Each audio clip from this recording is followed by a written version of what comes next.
This is the assembly video for the Hewitt hydraulic bunk wheel kit. Lay out and inventory all of your parts and pieces. Locate the 4 carriage bolts and slide them into the aluminum U-channel located on the bunk.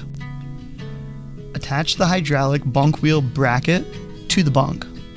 The placement of your hydraulic wheel kit will depend on whether or not you're using 2 or 4 tires. Go ahead and tighten down the brackets. Slide the lift arm wheel upright into the hydraulic bunk wheel bracket. Tighten down the set screw on the bunk wheel bracket. Slide the tire onto the lift arm wheel upright. At this point, you're ready to go ahead and secure the tire with the supplied washer and cotter pin. Bend the end of the cotter pin with the pliers.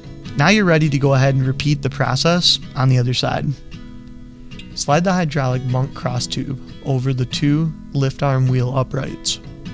So go ahead and tighten down the 2 set screws. This completes the installation of the Hewitt hydraulic bunk wheel kit.